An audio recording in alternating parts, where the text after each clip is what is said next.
Boa noite! Sejam muito bem-vindos ao terceiro dia da Semana da Educação Física, ou melhor dizendo, Semana Acadêmica, que foi preparada num novo formato, um formato online, uma vez que as condições atuais não permitem a tradicional Semana da Educação Física acontecer nos seus moldes característicos. Mas estamos aqui já no terceiro dia com uma atividade bastante repleta de informações, conceitos e muito conhecimento para os nossos queridos alunos. E este novo formato online, ele permitiu que estejam presentes não apenas os nossos queridos alunos do curso de Educação Física da FMU, mas também público externo, amigos, convidados, professores de fora da faculdade e também todos os alunos dos cursos da Escola da Saúde e Bem-Estar da FMU. Teremos hoje, neste período noturno, 3 palestras com a temática do esporte. E aí, o Timóteo vai poder explicar um pouquinho melhor, não é isso? Perfeito, Cris, que ótimo. E aí, retomando, essa noite a gente abre discutindo o esporte, nas suas diferentes vertentes. Vocês vão perceber que a gente escolheu esportes começando pelo mais tradicional, que é o futebol, passando depois pelo Ultimate Frisbee e depois para o esporte de inverno. Então, realmente é a pedra que a gente está querendo lapidar na noite de hoje, né? E informar para vocês que nós vamos buscar não só os profissionais renomados, profissionais que vivem isso hoje na sua rotina, eles são profissionais que atuam nessa modalidade, ou como atleta, ou como dirigente, ou até nas duas situações, como vocês verão. Mas amigos que têm um sonho de disseminar o conhecimento mediante aquilo que a gente aprendeu de manhã, né? Utilizando o esporte como estratégia educacional, tá? E aí, o primeiro que a gente tem para mostrar para vocês aqui, para apresentar, é o professor Guilherme Matarazzo, um egresso da escola, bem recente, né?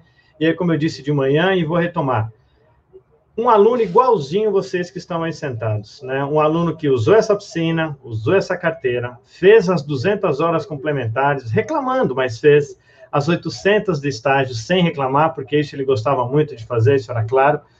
Mas durante 4 anos ele esteve com a gente. Ele fez o avião dele, montou ali junto conosco, levantou o voo. Hoje ele está vivendo nos Estados Unidos, que vocês vão ver, e tem desempenhado um papel interessante, que é o que ele vem contar para nós hoje, tá? Então, é um grande prazer e com alegria que a gente abre essa noite e eu deixo com vocês o professor Guilherme. Antes disso, eu vou contar para vocês quem é esse profissional, porque que ele, de certa forma, ganhou o green card de vir aqui falar conosco, né? Ele hoje é mestre em gestão esportiva pela San Diego State University, ok? E ele está atuando diretamente com uma equipe de futebol, vocês estão vendo a 20ª colocada, né, clube na MLS, né, onde ele exerce um cargo, né, muito interessante nesse clube de futebol.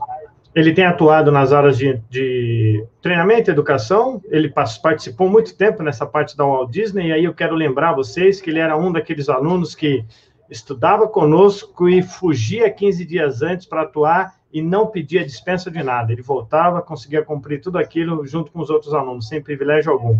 E entrou na indústria do futebol para atuar na expansão do clube dentro da comunidade internacional de Sacramento, capital da Califórnia. Então, venha participar, ouvir conosco a experiência do futebol, e agora eu chamo o professor Guilherme. Pois é, só que não é só isso, não. Ele está falando tudo do futebol, mas não é, não. Esse Guilherme que está aqui na tela, querido professor mestre Guilherme Matarazzo, também é um grande artista, é um grande músico e um grande circense, tirou 10 na prova de circo, atuou em muitos projetos sociais, não é verdade, Gui? Verdade. Bom, muito obrigado pela introdução, estou mais do que feliz e honrado de estar aqui, revendo os professores, alguns dos professores que tanto me impactaram aqui, e desde já, meu muito obrigado aí por essa oportunidade. Estou muito feliz de estar aqui com vocês, e para a galera aí de casa, felicidade de estar aqui com vocês, virtualmente, mas eu estou aberto eu vou falar isso depois, mas estou aberto para me conectar com qualquer um de vocês que queira fazer isso depois, beleza? Boa palestra, Gui. Vamos lá, então. Bom, assim como o Timóteo falou, meu nome é Guilherme, Eu sou formado em Educação Física, bacharel e licenciatura na FMU. Sou formado também em Administração de Empresas pela PUC, em São Paulo. E aí, sou mestre em Administração de Empresas com ênfase em Gestão Esportiva aqui na Universidade da Califórnia, nos Estados Unidos, né? E o meu interesse hoje é compartilhar um pouquinho com vocês sobre o futebol nos Estados Unidos. Meu objetivo é compartilhar essa conversa aqui de 25, 30 minutos em 3 frentes. Primeiro, eu quero compartilhar um pouco do futebol como modalidade, do futebol como o esporte tão amado por nós e como qual é o cenário desse esporte aqui nos Estados Unidos. Depois eu quero compartilhar um pouco do cenário de um clube profissional de futebol. Qual é a realidade de um clube? Quais são alguns detalhes importantes que você precisa saber a respeito de um clube profissional de futebol aqui nos Estados Unidos? E aí, por fim, eu quero compartilhar um pouquinho da minha trajetória e da minha experiência e dividir algumas dicas e algumas coisas que foram importantes na minha trajetória. Eu acho que eu tenho uma trajetória ainda grande pela frente, assim como muitos de vocês eu estou começando, mas eu acho que eu posso dividir algumas das coisas que me ajudaram a chegar aqui, né? Então, vamos lá. Primeiramente, eu queria introduzir alguns princípios que a gente vai falar durante essa apresentação para que fique bem claro, né? Não se preocupe se você não é uma pessoa que tem familiaridade com o inglês, por isso que eu estou fazendo isso, e fique à vontade para fazer perguntas aí no chat, se houver qualquer problema aí no meio do caminho. Mas eu queria colocar alguns termos para a gente aqui. Major League Soccer. A Major League Soccer é a principal, primeira divisão, basicamente, a liga de futebol tradicional, o nosso futebol, soccer, nos Estados Unidos. E eu queria fazer essa separação também. Quando a gente fala de futebol, nós vamos falar de futebol nos Estados Unidos. Em português, nós usamos o termo futebol americano para falar do esporte americano, né? Que aqui nos Estados Unidos se chama football. E o que a gente vai falar hoje é do soccer, do nosso futebol, a paixão dos brasileiros e como esse esporte se insere aqui no contexto americano. Bom, assim como é importante o aquecimento para o exercício físico, eu quero aquecer a nossa discussão aqui com alguns pontos principais sobre o esporte. 42 bilhões, 480 milhões é o valor total, é a soma do valor de todos os clubes de primeira divisão na Major League Soccer. Vou repetir, 42 bilhões, 480 milhões é a soma do valor de cada um dos times que faz parte da primeira divisão nos Estados Unidos. Só para você ter uma ideia, aonde o esporte está, o valor total dos clubes do Campeonato Brasileiro somados é de 7 bilhões de reais, o que é uma diferença aí de... aqui nos Estados Unidos, o valor total é quase 6 vezes maior do que no Brasil, que é um campeonato e um país estabelecido, né, no futebol e no business do futebol, no negócio do futebol, né? Outro ponto, 16,6 milhões. Este é o número de jovens praticantes de futebol acima de 6 anos hoje em dia. Para você ter uma ideia também, esse número é maior do que a população de 3 dos principais países hoje como potências internacionais no futebol: Uruguai, Portugal e Bélgica. Eu pus aí as populações para a gente dar uma olhada, mas vocês sabem como esses países são países muito fortes. Inclusive, recentemente, eu vi uma pesquisa dizendo que a Bélgica foi votada o melhor time do mundo na frente da França e do Brasil. E o meu ponto aqui é simplesmente o futebol está num nível muito interessante e significativo aqui nos Estados Unidos. Bom, e o que a mídia fala do futebol aqui, né? Eu separei um trechinho aqui de uma reportagem feita pela Bloomberg, que é uma revista mais focada na área dos negócios, e aqui está o título. Não se preocupe com o inglês muito não, mas eu vou te falar o que é. Aqui é a tradução. O futebol é o futuro dos esportes na América. Apesar de ser hoje, aí sou eu que estou falando, apesar de ser hoje o 4º esporte atrás da NFL, que é o futebol americano, da NBA, que é o basquete, e da MLB, que é o beisebol, então, apesar de estar atrás do basquete, futebol americano e beisebol, o futebol tem um crescimento maior em termos de negócio do que todos os outros esportes nos Estados Unidos. ele é, na verdade, o primeiro em termos de crescimento de negócio. Então, vamos lá. Para mostrar para vocês agora, eu queria que você desse uma olhada na quantidade de clubes de primeira divisão que foram inseridos na primeira divisão, que entraram na primeira divisão nos últimos anos aí, ao longo da existência da primeira divisão dos Estados Unidos.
Perfeito. Bom, agora que eu te dei uma visão geral do impacto do futebol e de quanto ele já é expressivo aqui nos Estados Unidos, vamos dar uma olhada numa breve história do futebol aqui nos Estados Unidos. O futebol foi introduzido na década de 70 por uma liga, por um campeonato, uma instituição chamada NASL, North American Soccer League.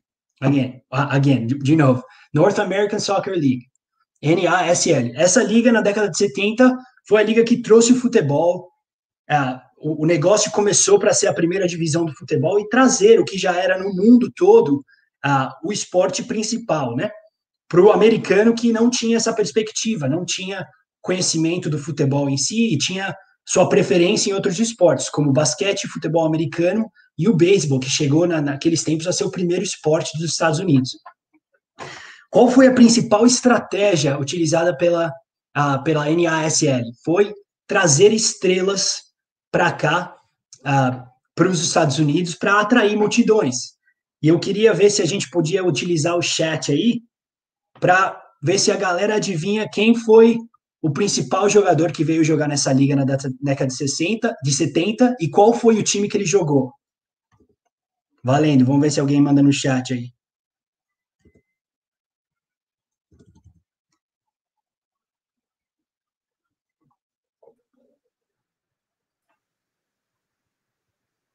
Gui, eles estão escrevendo. Pode compartilhar sua tela que a gente te conta, tá, Gui? Pode voltar à apresentação. Ó, eles estão dizendo aqui Pelé. E qual o time, Cris? O time não apareceu. Apareceu Pelé no Cosmos. Apareceu, Cosmos. Cosmos, muito bem, muito bem. Ela que sabe tudo de futebol, desculpa aí, gente. Não, top, muito bem. Cosmos, Pelé no Cosmos, muito bem quem falou.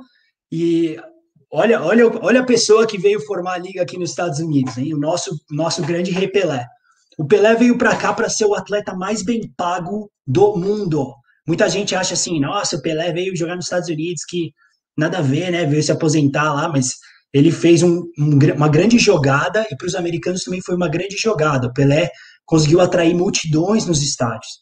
Infelizmente, por causa dessa mentalidade em crescer o negócio, em crescer o futebol, simplesmente investindo em jogadores e gastando muito dinheiro, a NASL se tornou insustentável.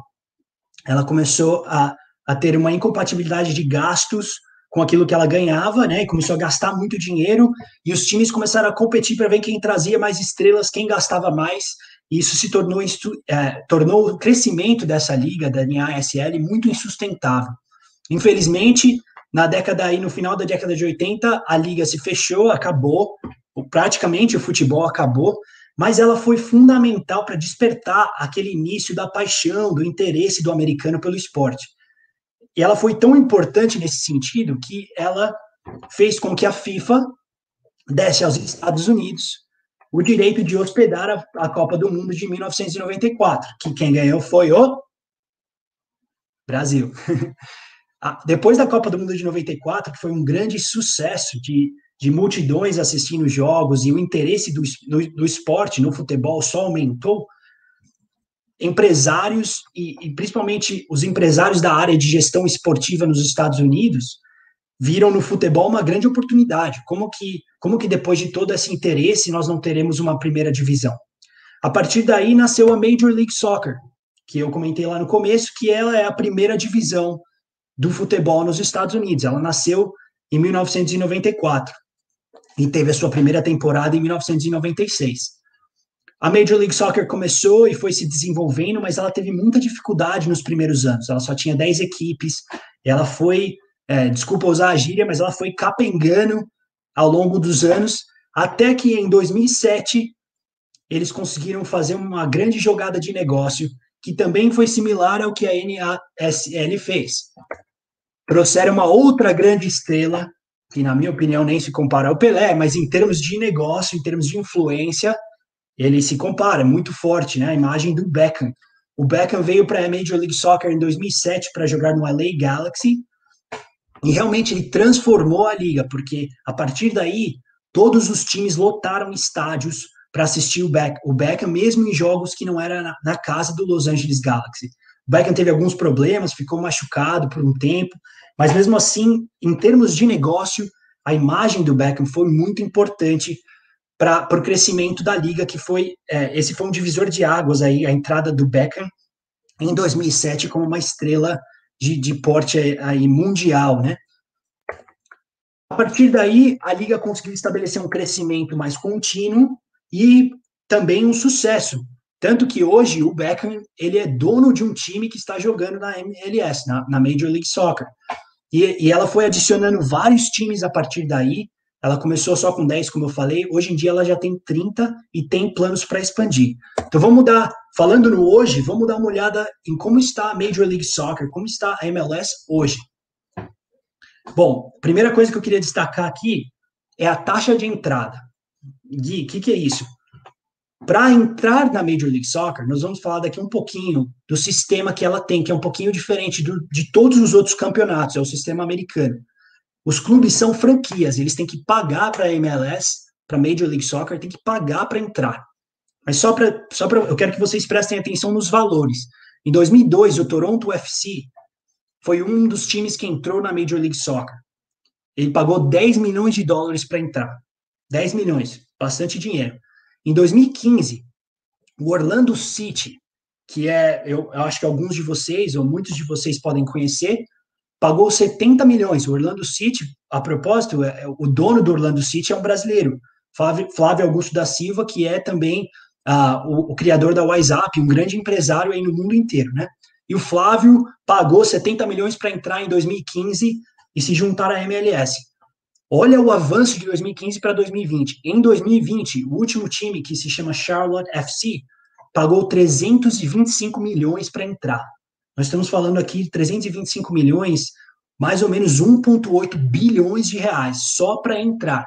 Fora o custo de construir estádio, de fazer outras coisas. Né? Então, por isso você vê o avanço. Esse é um dinheiro que vem para a MLS que ela vai usar para continuar crescendo e melhorando o futebol, em jogadores, em produtos, em muitas coisas, em experiências, em entretenimento. Né? Segundo ponto, a MLS hoje tem o 8º maior público do mundo. Como você pode ver nessa tabela aqui que eu tirei da Statista em 2020, nós temos as principais ligas do mundo, o Campeonato Brasileiro está em 7º, e olha como ela já está próxima da Liga Mexicana, da Liga Francesa e do Campeonato Brasileiro. Um ponto importante também é que a maioria dos estádios da Major League Soccer, eles são menores do que os estádios brasileiros e os mexicanos e os franceses. Eles têm, na sua maioria, eles têm tentado adotar um padrão de 20 mil, ao redor de 20 mil assentos, né? Então, você já vê que em termos de público, a Major League Soccer, como o campeonato principal dos Estados Unidos, já é muito expressiva. Por fim, o Atlanta United é um dos times que é um pouquinho a exceção da regra. O Atlanta United divide um estádio com um time de futebol americano que se chama Atlanta Falcons, e o Atlanta United tem o 10º maior público do mundo em 2018. 53 mil pessoas, em média, em todos os seus jogos da temporada. E o Atlanta United, a propósito, já bateu mais de 10 jogos com mais de 70 mil pessoas assistindo os jogos deles. Eles bateram esse recorde de mais de 10 jogos com 70 mil pessoas em 2019. Então, em resumo, você já vê como a Major League Soccer, no presente, já é muito estruturada e tem um grande potencial. Ela já é uma liga forte, pensando mundialmente. Assim como nós falamos no passado aí da NASL trazendo Pelé e atraindo as multidões, a MLS, Major League Soccer, também utilizou dessa estratégia para poder atrair pessoas para assistir o esporte, claro, né? E aí eu pus algumas fotos dos principais atletas que passaram na MLS nos últimos 10 anos. Então eu vou só falar rapidinho para quem não é muito familiar com futebol, mas acredito que a maioria de vocês vai saber. Ibrahimovic, Kaká, Beckham, Thierry Henry, Wayne Rooney e o Andrea Pirlo. Todos esses grandes estrelas mundiais, ídolos dos seus países, e esses caras ajudaram muito também a ter grandes públicos na Major League Soccer, né? Mas o interessante esse é o presente da Major League Soccer. Ela ainda tem um pouquinho essa conotação de uma liga onde os grandes atletas são só alguns por time e na grande maioria eles vêm já numa idade avançada. A MLS tem essa ideia, essa conotação de uma liga de aposentadoria, né? Onde os caras vêm para terminar a carreira, como foi o caso do Kaká. Mas, pelo contrário, o futuro é muito diferente. A perspectiva de futuro da Major League Soccer, como empresa, como organização, e visando o crescimento, está com os olhos fixados em outras coisas. Os olhos da Major League Soccer estão fixados em formar um sistema de academias, de desenvolver atletas jovens. Então, agora todos os clubes estão sendo dirigidos e, assim, tendo um coaching para desenvolver os seus próprios sistemas de formação de atletas. E a ideia da MLS não é só desenvolver atletas que são americanos, é desenvolver atletas que são também de fora do país, trazer sul-americanos, trazer europeus, trazer vários atletas jovens para que eles floresçam e joguem o melhor futebol deles na Major League Soccer.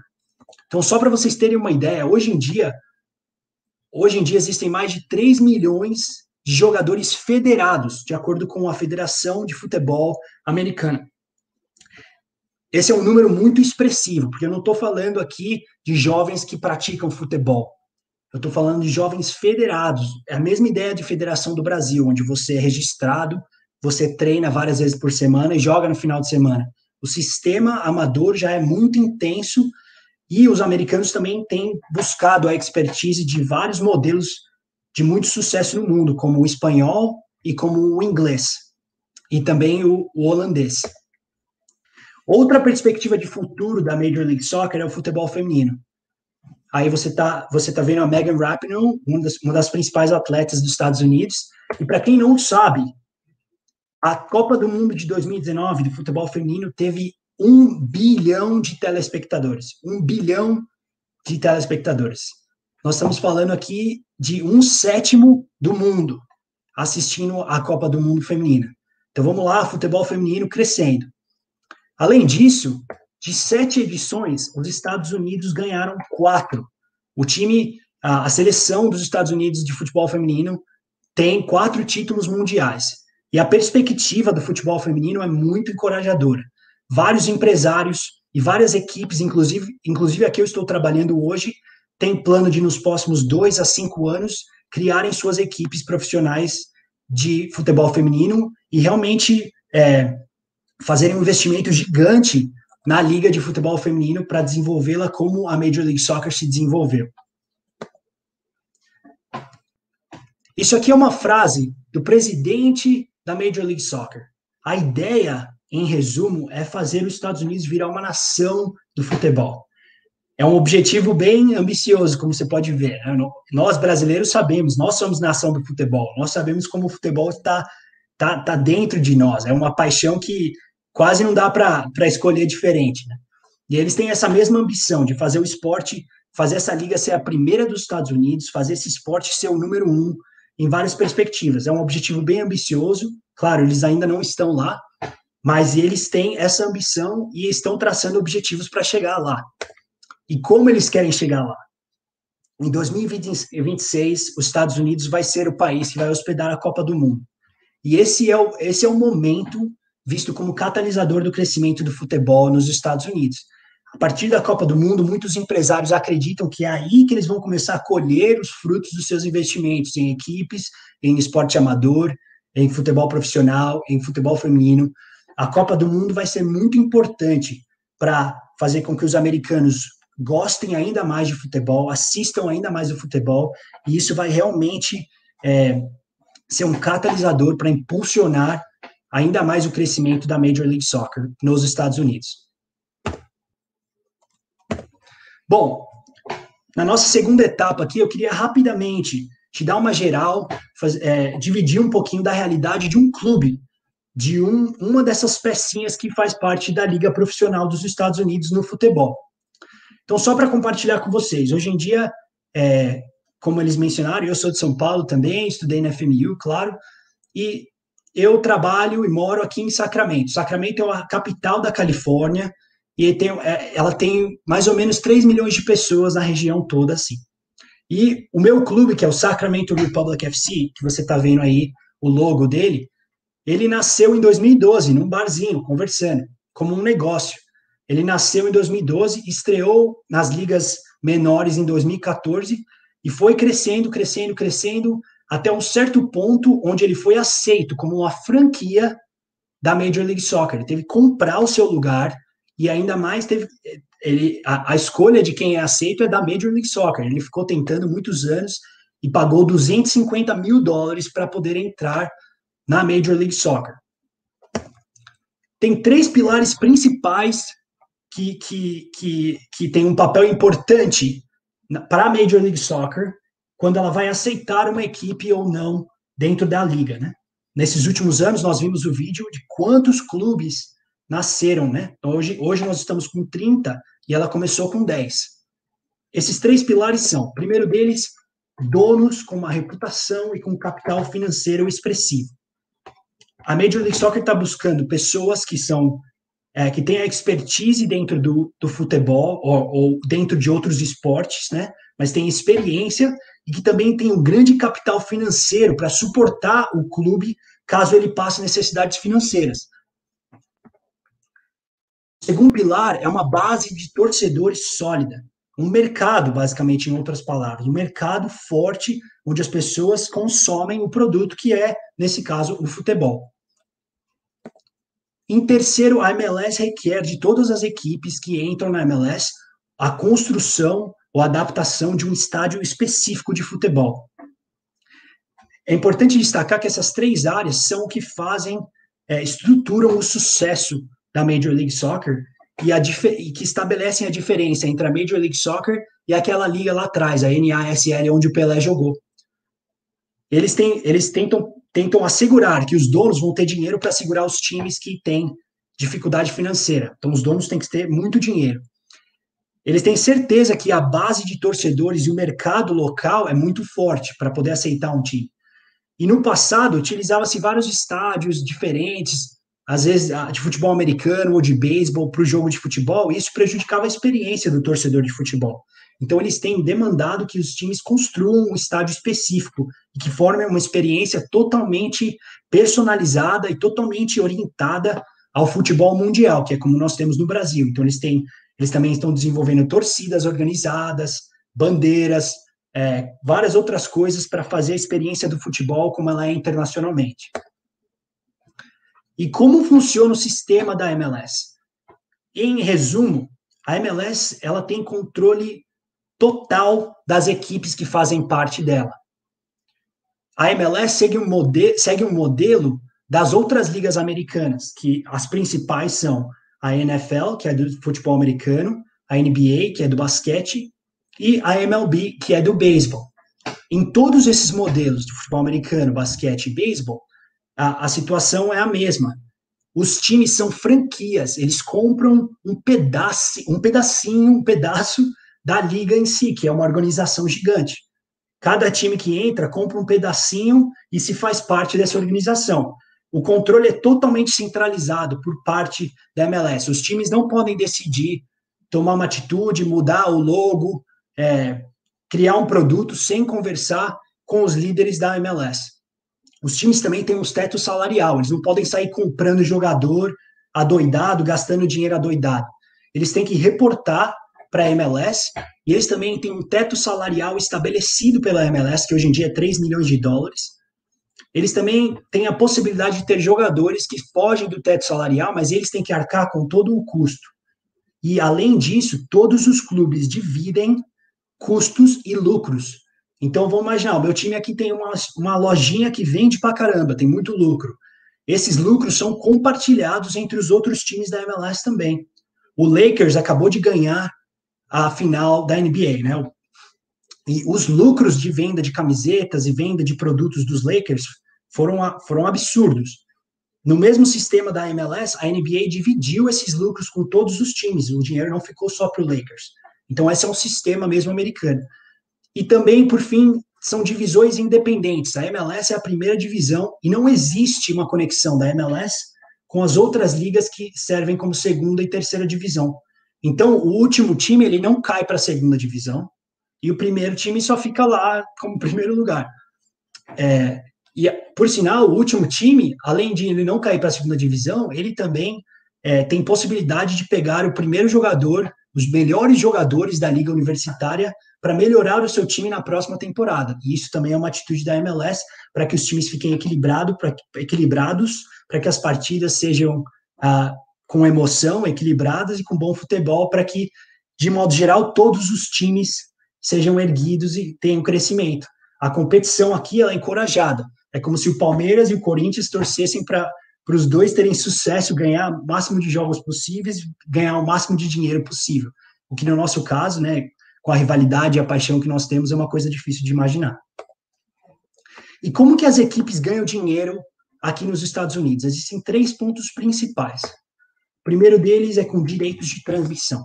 Acho que vocês têm familiaridade com isso, mas, basicamente, a Globo entende que é importante para ela comprar os direitos de transmitir partidas de futebol, porque as pessoas que assistem futebol vão ter acesso a assistir tudo que a Globo faz e assistir a Globo com seus programas, com seus patrocinadores, com seus produtos. A segunda principal fonte de renda de um time são ingressos. E eu coloquei aí uma fotinha do sócio-torcedor. Interessantemente, aqui nos Estados Unidos, basicamente 75% de um estádio o estádio inteiro, 75% é de cadeiras cativas. Então, as pessoas compram para a temporada inteira, e esse sistema de vendas, que é a propósito no que eu trabalho aqui também, é muito forte. Para você imaginar um estádio de 20 mil pessoas que nós estamos construindo, 15 mil assentos vão ser de cadeiras cativas, comprados pela temporada inteira. Por fim, os patrocínios, que basicamente são associações de marca, né? Por exemplo, o Itaú entende que é interessante se associar com a CBF, com o Brasil, para usufruir dos fãs e dos torcedores do Brasil, que são presentes no mundo inteiro, e da marca do Brasil também. Um ponto interessante que difere as equipes dos Estados Unidos e do Brasil e também da Europa, mas eu vejo aqui como um grande ponto de contraste com o Brasil especificamente, é a venda de jogadores.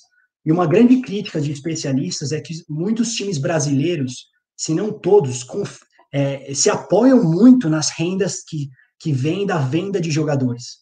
E aí eles entram um pouco nesse mercado que é meio canibal, de produzir jogadores e vender, eles acabam esquecendo de fortalecer os seus esforços nessas outras áreas e outras áreas que poderiam ser fortes fontes de renda para esses clubes.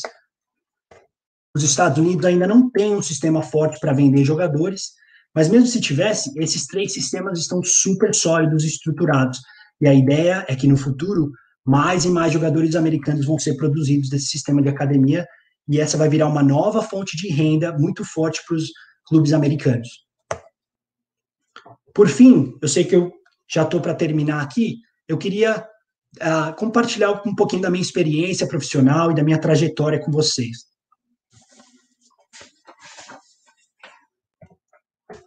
Eu vejo hoje 3 áreas de atuação para o profissional de educação física que tem interesse no esporte.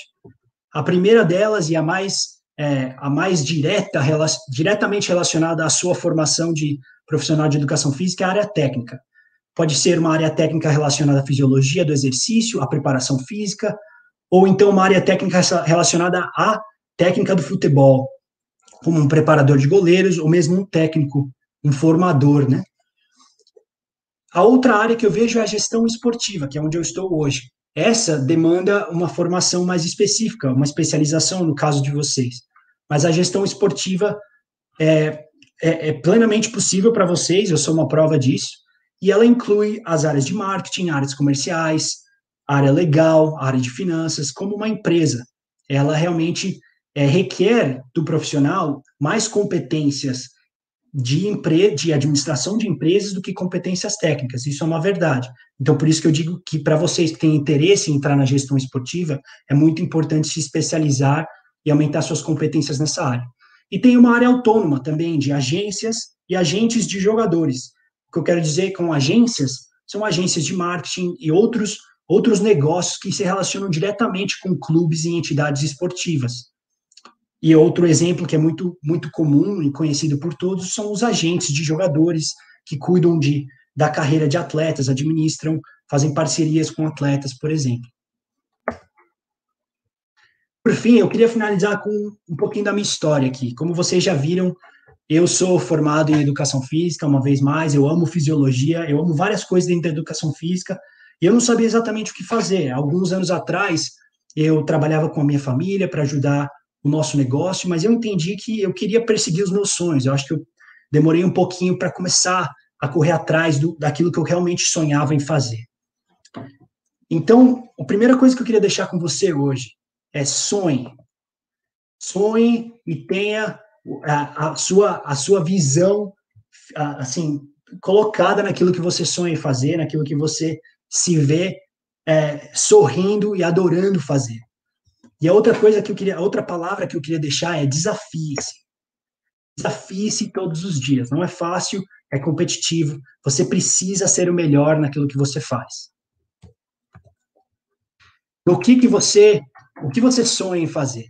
O que você poderia se desafiar mais em ser melhor? Então, eu acho que eu queria finalizar com 3 áreas onde eu vejo que é importante desenvolver para poder chegar aqui onde eu cheguei. Eu ainda tenho muito para percorrer, mas eu vejo que a indústria esportiva requer essas 3 áreas. A primeira delas é investir. Invista no seu talento, na sua competência e naquilo que você é bom. Encontre o seu talento, aquilo que você tem prazer em fazer e invista. Não seja um mediano, não seja um ok, seja o melhor. Conheça de fisiologia, conheça de treinamento esportivo, conheça de natação, conheça de gestão esportiva, conheça e seja o melhor, invista em você e no seu sonho, na sua competência principal, naquilo que você tem talento. Segundo, se relacione. Isso é o que é chamado também de networking. A indústria esportiva depende de networking, que é basicamente contatos que você tem, mas o networking nasce do relacionamento. Ninguém chega e alcança os seus objetivos sozinho. Nós precisamos de outras pessoas, nós precisamos de oportunidade e precisamos dar oportunidade para outras pessoas. Então, vá para cima, conheça pessoas, agregue valor para a pessoa. Não peça favor, mas agregue valor. Essa é uma frase que eu guardo muito na minha cabeça. Não peça só favor, agregue valor às pessoas. Agregue valor ao que elas fazem. Valorize as pessoas e se dedique às pessoas a construir relacionamentos sólidos. Por fim, seja empreendedor. Eu acho que esse é um dos principais pontos que eu vejo dentro da área de esporte, gestão esportiva e na área de educação física em si. Eu acredito que é possível um profissional de educação física no Brasil ter sucesso. É difícil? É difícil. Mas é possível. E o empreendedorismo é muito importante para isso. Sonhe grande. Sonhe em ser um grande personal trainer com a sua marca, com a sua empresa. Sonhe grande. Sonhe em crescer. Na verdade, esse é o meu conselho para você, mas você não precisa fazer isso. Mas eu digo, tenha uma mente empreendedora, de crescimento. Nunca aceite a zona de conforto como algo que benéfico para você. Eu te garanto, não é. E nessa jornada, eu passei por muitos desafios também, eu tive que fazer 2 ou 3 intercâmbios, como o Timóteo falou, eu saía de faculdade, pedia permissão, viajei, consegui trabalhar na Disney, fiz não sei o que lá, fiz tudo que eu podia, desenvolvi a língua, me esforcei, tive tempos de muita chateação, dificuldade, e graças a Deus hoje eu me vejo alinhado com aquilo que eu sonho em fazer, com aquilo que eu quero fazer, e é esse o meu desejo também para todos vocês. Muito obrigado por me ouvir, eu gostaria muito que isso fosse pessoalmente, para que eu pudesse olhar para o rosto de cada um, e eu deixo aí meu LinkedIn, o meu Instagram também, quero já deixar que eu estou aberto a me conectar com cada um que gostaria de se conectar comigo e aprender e dividir mais. Eu não sou o dono da verdade, adoraria aprender mais de você também, compartilhar um pouquinho mais de tempo. Então, fique à vontade de se conectar comigo. E agora, com muito prazer, eu abro para as perguntas aí, por alguns minutinhos. Nossa, Guilherme, querido, esse é o querido professor mestre Guilherme Matarazzo. Como que é que eu anotei aqui na agenda, né? Não peça favor, agregue valor. Sensacional. Entre várias outras frases aqui, que espetáculo. É realmente um privilégio ter recebido você aqui de volta a casa nesta noite, trazendo para todos conceitos, valores e conteúdos, assim, realmente inquestionáveis para a formação, abrilhantando e muito este evento. Agora o professor Timóteo vai aqui trazer para você algumas perguntinhas que já foram colocadas aqui no chat, tá bom? Obrigada, querida. Perfeito, um prazer, obrigado, Cris. As perguntas são muitas perguntas, tá? Então, quanto mais sucinto você for, mais chance a gente tem de agradar a maioria deles que estão aqui, tá? Então, beleza. Olha só essa daqui, sobre categoria de base. Mestre, boa noite. Por quando os times começaram a desenvolver sua própria categoria de base, o draft desejar desistir? Ótima pergunta, Pedro. Isso é um assunto que está sendo tratado aqui com muita força. E o seu ponto é muito bom. Gente, por que ele está fazendo essa pergunta? O draft é o sistema de pegar jogadores da universidade. Ele já vem com 22, 23 anos, jogava na universidade e vem jogar na liga principal, não? Como se fosse no Campeonato Brasileiro. Se os clubes começam a ter academias e estão formando atletas, é um pouquinho de canibalismo. Eles vão começar a trazer mais jogadores que foram formados na casa, vão começar a pegar menos jogadores do esporte universitário. Pedro, isso é uma pergunta um pouco incerta ainda. O que eu falei, eu acho que já respondi um pouquinho. Sim, você está certo. Existe um risco de diminuir o número de jogadores do esporte universitário. Existe também uma possibilidade de que o nível universitário seja maior e isso potencialize também os jogadores universitários, porque hoje também existe essa crítica de que o nível universitário é muito mais baixo do que a liga principal.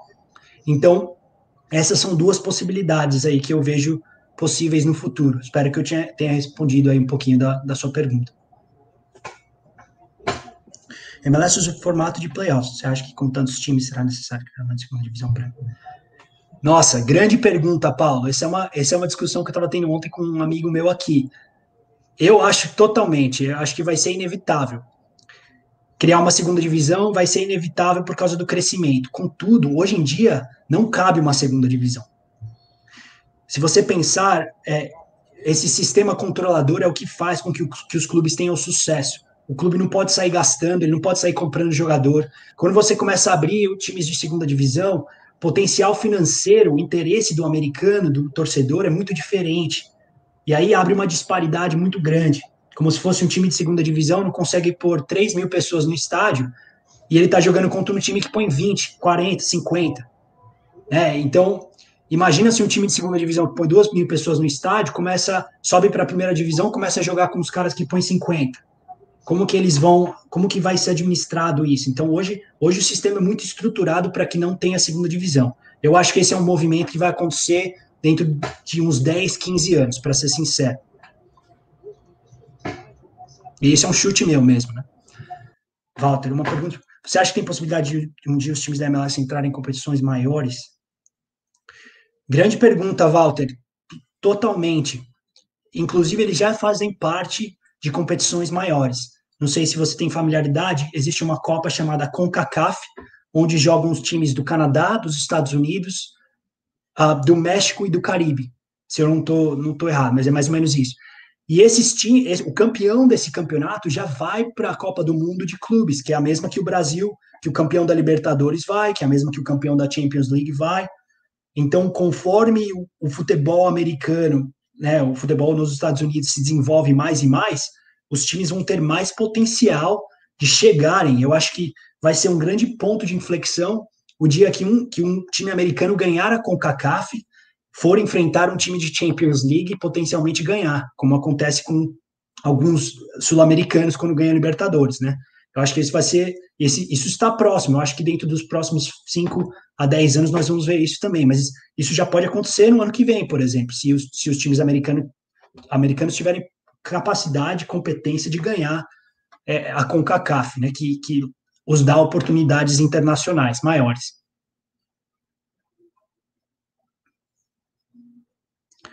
Qual seria o maior atrativo para manter o grande jogador na liga? Grande pergunta, Jackson. Essa é a minha opinião, né? Eu leio muito a respeito e eu vejo que quando um jogador é trazido para cá, ele também vem com um plano de carreira, que é muito interessante. Todo esse plano de expansão, o surgimento de novas equipes, a compra de grandes atletas, tudo isso é dividido com esses jogadores, principalmente os jogadores de mais prestígio. Então, eu acho que se vê aqui nos Estados Unidos uma grande possibilidade de fazer parte desse crescimento. Por exemplo, o Higuaín é um grande jogador que hoje está jogando no time do Beckham, que é o Inter Miami, e ele veio para cá, eu entendo também com a perspectiva, talvez de se aposentar, mas de ficar aqui alguns anos, potencialmente estabelecer um negócio, potencialmente migrar para uma posição técnica dentro de um clube, ou então por esses jogadores terem potencial financeiro muito forte, de potencialmente abrir um novo clube, né, e começar um empreendimento aqui. Então, eu acho que esse é um atrativo atualmente. Para os jogadores mais velhos, para os jogadores mais jovens, a Liga está para superar, esses números que a gente falou um pouco, a Liga está para superar campeonatos muito fortes, como o brasileiro, como o mexicano. Então, conforme o nível sobe, o plano é que esses jogadores tenham maior exposição de venda para a Europa, de venda para outros países, e pela perspectiva de crescimento geral, de quanto dinheiro e quanto investimento está envolvido aqui na indústria do futebol, é muito atrativo para um jogador fazer parte de tudo isso.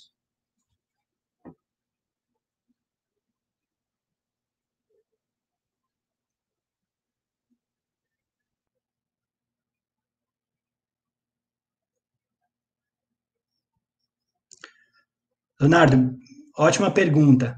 Só ótimas perguntas. Eu falei isso para todos, mas realmente acho muito boas perguntas. Bom, eu acho que é impossível aplicar o modelo americano no Brasil. Primeiro, eu acho que é impossível. Segundo, eu acho que é errado. A gente tem que entender as culturas e a gente tem que fazer o melhor plano de negócio, o melhor modelo de negócio, adaptando-se à cultura e à história do país. Hoje em dia é possível formar um sistema no Campeonato Brasileiro como é aqui, mas é possível tirar lições e aprender com o sistema de gestão americano. Então, por exemplo, a minha maior crítica é quando clubes se apoiam muito na venda de jogadores para geração de receitas e eles ficam limitados. Outro exemplo de um mau comportamento de gestão é a construção de estádios que são mais caros, por exemplo, do que o time pode pagar. Eu vou só dividir, eu sou corintiano. O Corinthians tem tido dificuldade financeira por causa do estádio que construiu, né? Falando bem a grosso modo. Então, será que vale a pena se endividar tanto assim? O clube tem que ser visto mais como empresa e ele tem que ser menos visto como uma organização familiar, com politicagem. Ele tem que ser visto como negócio e ele precisa crescer, ele precisa, nem que seja um plano para o futuro, devagar e contínuo. Mas o Brasil precisa enxergar mais dessa maneira, ao invés de enxergar... bom, o Brasil é maravilhoso, mas eu acho que é o aprendizado, não é? Ao invés de enxergar. Não é que o Brasil faz tudo errado. O Brasil é ótimo, mas tem que enxergar um pouco mais essa ideia de enxergar o negócio, o clube. Obrigado, gente, pelas mensagens. Guilherme, a gente precisa encerrar, tá? Então eu vou reforçar o agradecimento. Eu acho que a gente abriu uma porta para eles aqui ouvindo, quem sabe a gente se encontrar novamente. e vou deixar você aproveitando mais 40, 50 segundos para fazer as considerações. Tem alguns comentários sobre a tua experiência na Disney, se você quiser começar com ela, né? E aí te deixo para você encerrar e agradeço a professora Cris estar aqui ao lado também, ela pode voltar de repente, a gente está na outra sala, mas queria te entregar para a gente encerrar a tua brilhante participação, um show que você deu. Eu realmente estou muito feliz. Muito obrigado. Muito obrigado, professor. Que honra ouvir isso de você. E, bom, como eu falei, gente, eu estou tentando olhar nos seus olhos pela câmera aqui. Se conecte comigo, LinkedIn, Instagram, já deixei aí, manda mensagem para mim, estou falando, manda mensagem que eu te ajudo, a gente compartilha mais, adoraria criar mais relacionamento com vocês. Bom, experiência da Disney foi um intercâmbio sensacional, você faz um intercâmbio trabalhando, eu tive a oportunidade de trabalhar no entretenimento da Disney, por 3 meses, ganhando em dólar, e tendo a oportunidade de me sustentar lá também. Claro, tive o apoio da minha família, mas existem grandes oportunidades de intercâmbio como essa, onde você não precisa, não é a coisa para quem é rico. Você pode muito bem fazer um intercâmbio e se bancar e se sustentar e desenvolver as suas competências e principalmente o inglês, que é algo que abre portas para o mundo inteiro. E foi assim que eu escolhi desenvolver o inglês, trabalhando e tentando fazer intercâmbios e, claro, estudando durante muitos anos.